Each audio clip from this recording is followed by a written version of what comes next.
අයිබෝන් හැමෝටම මගේ පළවෙනි කොටසේ මම ටර්න්ටේබල් එකේ මෙකැනිකල් ඇඩ්ජස්ට්මන්ට් එක ගැන විස්තරයක් කරා. මේ මගේ දෙවෙනි කොටස. මේකෙන් මම කරන්නේ ටෝන් ආම් එක ඇඩ්ජස්ට් කරන්නේ කොහොමද සින්දුවක් ප්ලේ කරන ලෙවල් එකට කියන එක තමයි මම අද විස්තර කරන්නේ. එතනදී අපි කතා කරමු මොනවද කන්සෙප්ට්ස්, කොහොමද ටෝන් ආම් එකක් බැලන්ස් කරන්නේ, කොහොමද ටෝන් ආම් එක ට්‍රැකින් වේට් එකක් සෙට් කරන්නේ, ඇන්ටයි ස්කේටිං එකක් කොහොමද අපි ඇප්ලයි කරන්නේ, අන්න ඒ ටික අපි කතා කරමු. මෙතනදී මූලික වශයෙන්ම මම උපකරණ 4ක් පාවිච්චි කරනවා. එකක් තමයි මේ ප්‍රෝට්‍රැක්ටර් කියන එක. මේක අපිට ගොඩක් වැදගත් වෙනවා. අපේ ටෝන් ආම් එක පොයින්ට් දෙකකදී අපි බැලන්ස් කරලා බලනවා. අපි සාමාන්‍යයෙන් මේකට මේ පොයින්ට් දෙකට කියනවා ඉන්නර් නල් පොයින්ට්, අවුටර් නල් පොයින්ට් කියලා. මෙන්න මේ පොයින්ටර්ස් දෙකේදී අපි ටෝන් ආම් එකේ අලයින්මන්ට් එක කොහොමද කියලා බලන එකයි කරන්නේ. ඊට අමතරව අපේ හෙඩ් ෂෙල් එක, හෙඩ් එක කොහොමද අපේ, එහෙම නැත්නම් කාට්රිජ් එක කොහොමද අපේ ඇසිමත් ලෙවල් එක කොහොමද තියෙන්නේ කියලා බලනවා මෙන්න මේ ඇසිමත් මීරර් එකෙන්. ඊට අමතරව මේක තමයි අපේ මේ වෝටර් ලෙවල් එකක් තියෙනවා. මේකදී අපිට ලෙවල් තියාගන්න පුළුවන් මේ වගේ උපකරණයකින්. ඔයාලගේ ටර්න්ටේබල් එකේ ලෙවල් එකක් නැත්තම් විශේෂම දේ තමයි මෙන්න මේ ඩිජිටල් ස්කේල් එකක්. මේක ඇත්තටම වැදගත් වෙනවා අපට මේ ට්‍රැකින් ෆෝස් එක තියාගන්නේ කොහොමද කියලා බලන්න. මොකද හැම මැනුෆැක්චරර් කෙනෙක්ම ට්‍රැකින් ෆෝස් එකක් සජෙස්ට් කරනවා හැම කාට්රිජ් එකකටම. එතකොට අපිට මේ ට්‍රැකින් ෆෝස් එක තියාගන්න ඕන. ඉන්නේ ඒකට අපිට මෙන්න මේ වගේ ඩිජිටල් ස්කේල් එකක් ඕන වෙනවා. අපි ඊළඟ කොටසෙන් බලමු මේක කරගෙන යනකොට කොහොමද අපි මේ දේවල් පාවිච්චි කරන්නේ කියලා. මම බැලන්සිං එක කරන්න කලින් මම පොඩ්ඩක් මේ ටෝන් ආම් එක ගැන පොඩි විස්තරයක් කරන්නම්. මේක SME 3009 version 2 improved කියන version එක මේ SME ටෝන් ආම් එක. ඒකේ ඔයාලට පුළුවන් මේ මෙතන weight එකක් තියෙනවා. මේක අපි බැලන්සිං weight එක, counter weight එක. මේක තමයි අපේ tracking force එක අපි දාන weight එක. ඊට අමතරව මේක බයස්, එහෙම නැත්නම් මේක ඇන්ටයි ස්කේටිං වේට් එක. ඔය මූලික වශයෙන් ඔන්න ඔය වේට්ස් තුන තමයි තියෙන්නේ. එතකොට අපි මෙන්න මේකෙන් තමයි අපි මේ ටෝන් ආම් එක බැලන්ස් කරන්නේ. මේකෙන් තමයි අපි කාට්රිජ් එකේ ට්‍රැකින් වේට් එක දාන්නේ. ඊට අමතරව මෙන්න මෙතන කොටසකින් අපිට ඔයාලට පේනවා, මම ඒක පෙන්නන්නම්. සාමාන්‍යයෙන් මෙන්න මෙතන ප්‍රමාණ තියෙනවා. මේකෙන් අපිට ඇතරම 0.2 ගාන ඉස්සරහට අපිට දාන්න පුළුවන් ටෝන් ආම් එකේ විදියට 0.25 පළවෙනි කොටස, ඊළඟ 0.25 ওই විදියට අපිට weight add කරන්න පුළුවන්.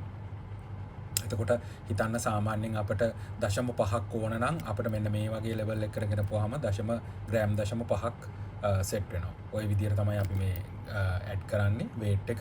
ඊට අමතරව අපිට කාට්රිජ් එකේ weight එක ඇඩ් කරනවා නම් මෙතනින් අපිට හදන්න පුළුවන්. ඒ තමයි මෙතන 2 4 6 ඒ විදියට අපිට හදන්න පුළුවන්.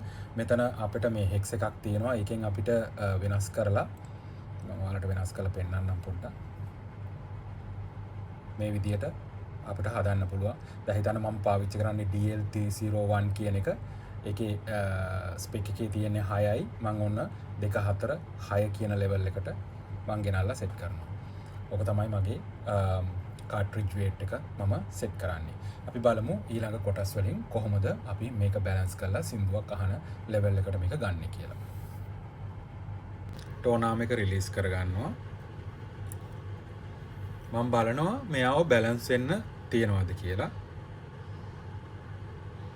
මම හිතනවා මේ ඇන්ගල් එක හොඳයි කියලා. දැන් ටෝන් ආම් එක මේ අතට තමයි තියෙන්නේ. මූලිකම දේ මතක තියාගන්න, ඔයාලගේ කාට්රිජ් එක සිකියුර් කරගන්න. කාට්රිජ් එකේ කැන්ටිලීවර් එකට තියෙනවා නම් ගාඩ් එකක්, ඒක දාලා තමයි මේක කරගන්න ඕන. ඒක පරිස්සම් කරගන්න, කැන්ටිලීවර් එක ඩැමේජ් කරගන්න එපා. මේ වගේ වෙලාවක පල්ලෙහාට ගිහිල්ලා වදින්න පුළුවන් මෙහෙම. හරි, ඒක හින්දා ඒක පරිස්සම් කරගන්න. හරි, අපි බලමු. දැන් මම මෙන්න මේ කවුන්ටර් වේට් එකෙන් තමයි මම බැලන්ස් කරන්න හදන්නේ. තා චුට්ටක් බැලන්ස් කරන්න ඕන.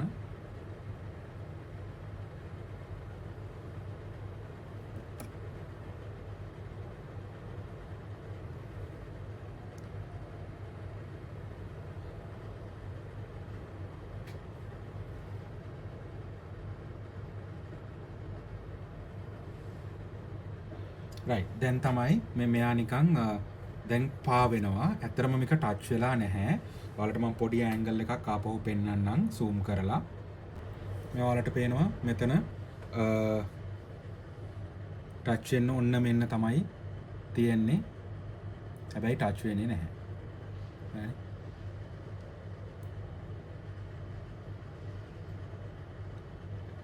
ඔන්න ඔය ලෙවල් එකට මම බැලන්ස් කරගන්නවා. ඔයිට වැඩිය චුට්ටක් මම ෆෝස් එක දැම්මොත් මෙයා පල්ලෙහාට ගිහිල්ලා වදින්න ගන්නවා. දැන් මට මෙයාව දාන්න බැරුව යනවා මේ. ඔන්න ඔය ගාන ගැටලුවක් නෑ මොකද එයා ෆ්ලෝට් වෙනවා. මේ තමයි නියම බැලන්ස් ලෙවල් එක. ඔය ගානට අපි බැලන්ස් කරගන්න ඕන ඉස්සෙල්ලා ආම් එක. ඊට පස්සේ අපි ට්‍රැකින් වේට් එක දාගන්න ඕන. හරි. ඒ බැලන්ස් කරාට පස්සේ දැන් මම ආපහුම මේක සික්යුර් කරගන්නවා. ඊට පස්සේ ඔයාලට පේනවා මෙතන 2 4 6 පොසිෂන් එකට මම දාලා තියෙනවා. ඒ කියන්නේ මගේ කාට්‍රිජ් එකේ ස්පෙක් එකේ තියෙන weight එක තමයි ග්‍රෑම් 6. මම ඒ ග්‍රෑම් 6 මෙතෙන්ට දාලා තියෙනවා. කොහොමත් මම බැලන්ස් කරන්න කලින් ඒක දාලා තිබ්බා. දැන් මම මේක 0 කරලා තියෙන්නේ. මෙතනින් මම මගේ ස්පෙක් එකේ තියෙනවා 1.4 grams තමයි යාගේ ට්‍රැකින් වේට් එක හදන්න කියලා. එතකොට මම දන්නවා 0.25 මං අර කිව්වා වගේ මේ එක පොයින්ට් එකක්. එතකොට මං ඒක ඉස්සරහට අරන් එන්න ඕන. කොච්චර ප්‍රමාණයක් අරන් එන්න ඕනද කියන එක මෙතන තීරණය වෙනවා. ඒ අනුව මං මේක ඉස්සරහට අරන් එනවා.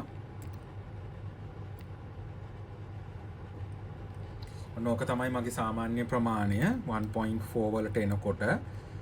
නමුත් මට හරියටම කියන්න බෑ මෙෂර් එකක් නැතුව. දැන් මං ඔය ලෙවල් එකට ගෙනල්ලා මේක තාම සිකියුර්. එතකොට වදින්නේ නැහැ ගිහිල්ලා. ඒ වගේම තමයි මම තාම සිකියුර් කරලා තියෙන්නේ මගේ කැන්ටිලේව් එක.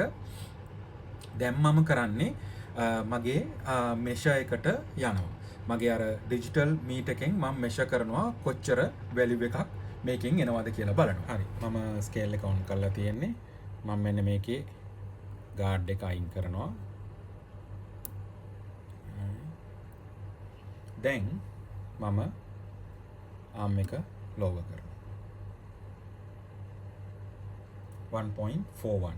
මේක තමයි ස්පෙસિෆික් වැලියු එක රෙකමන්ඩ් කරලා තියෙන 1.4 plus o minus 0.2. right. ඒ කියන්නේ මේකෙන් අඩු වෙන්නත් පුළුවන් වැඩි වෙන්නත් පුළුවන්. ඊට අමතරව ඔයාට හිතෙනවා නම් මේකෙන් චුට්ටක් මීට වැඩි කරන්න ඕන කියලා අපිට අර ට්‍රැකින් ෆෝස් එක වැඩි කරන්න පුළුවන්. මම ඔන්න එකත් කරලා පෙන්නන්නම්. මම ආයි ආම් එක රේස් කරා. කාඩ් එක දැම්මා සේෆ් සයිඩ්.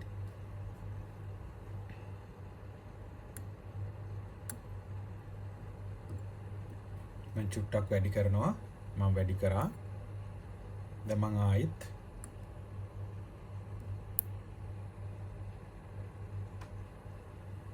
දැන් මම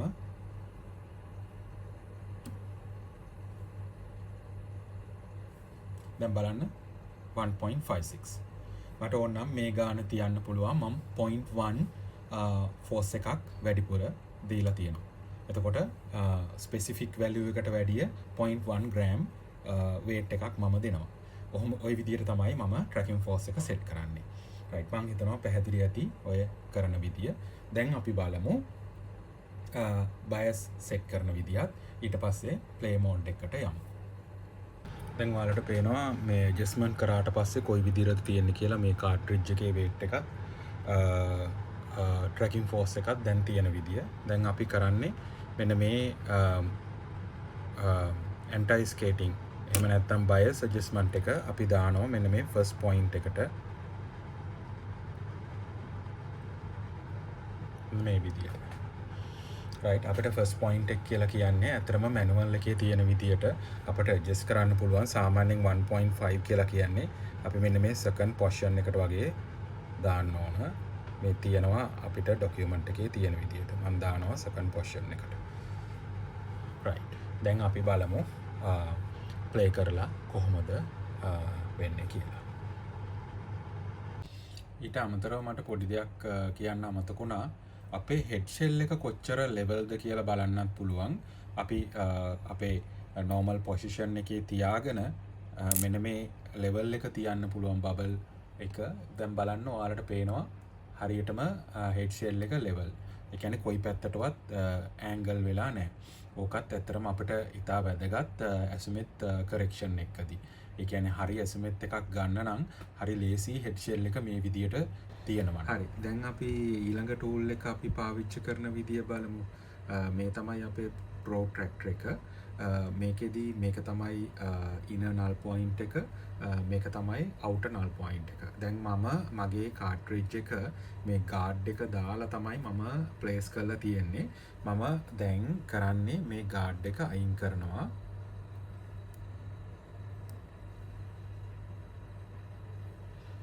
හරියට මම අලයින් කරනවා.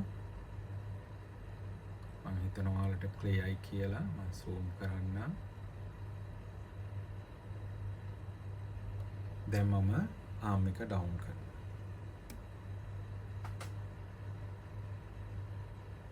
හරි. දැන් මම බලනවා මේ කාට්රිජ් එක හරියටම මේ අලයින් වෙලාද කියලා. දැන් මේ වෙලාවේ හරියටම කාට්රිජ් එක අලයින් වෙලා. දැන් මම කරන්නේ මෙන්න මේ අවුටර් රින් එකට අරන් යනවා. zoom එක අයින් කරන්න වෙනවා ඔයාලට ඒක පෙන්වන්න.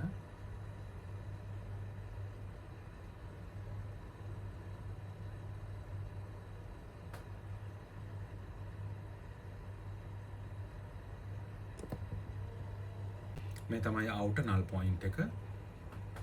මම ඒකෙත් ගාඩ් එක අයින් කරලා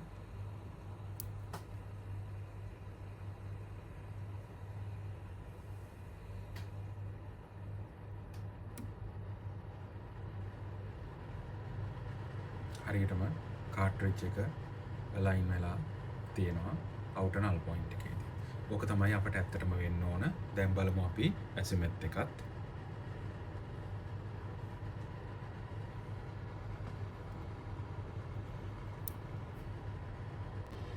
මේ තමයි ඇසිමෙත් රූල් එක තිබ්බහම තියෙන විදිය. මම ඔයාලට එකක් පෙන්නන්නම්.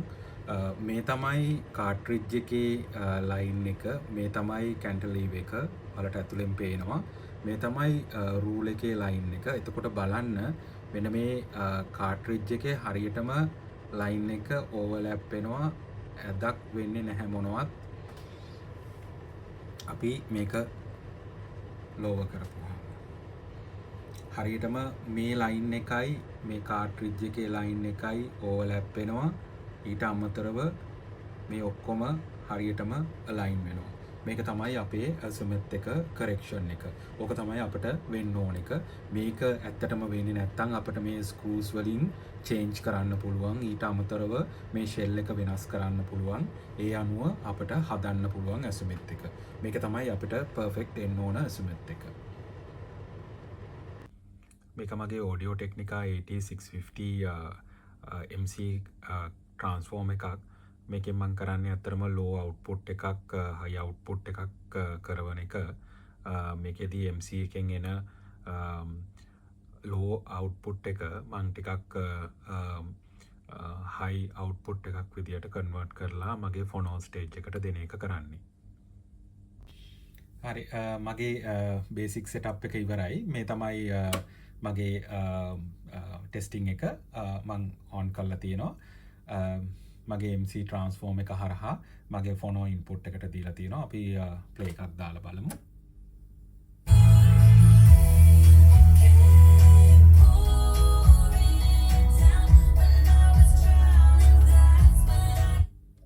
මම පොඩි වෙලාවයි තියන්නේ මොකද කොපිරයිට් ලෝ එකට අහු වෙන හින්දා මට දුවා ගන්න බැරි වෙනවා මගේ වීඩියෝ ට්‍රැක් එක. මේක තමයි මගේ ටෙස්ටිං එක. මම හිතනවා සාර්ථකයි කියලා. අපි තව කොටසකින් බලමු. මට ටෝන් කැලිබ්‍රේෂන්ස් ගැනත් කතා කරන්න උවමනාවක් තියෙනවා. අපි ඒකත් බලමු.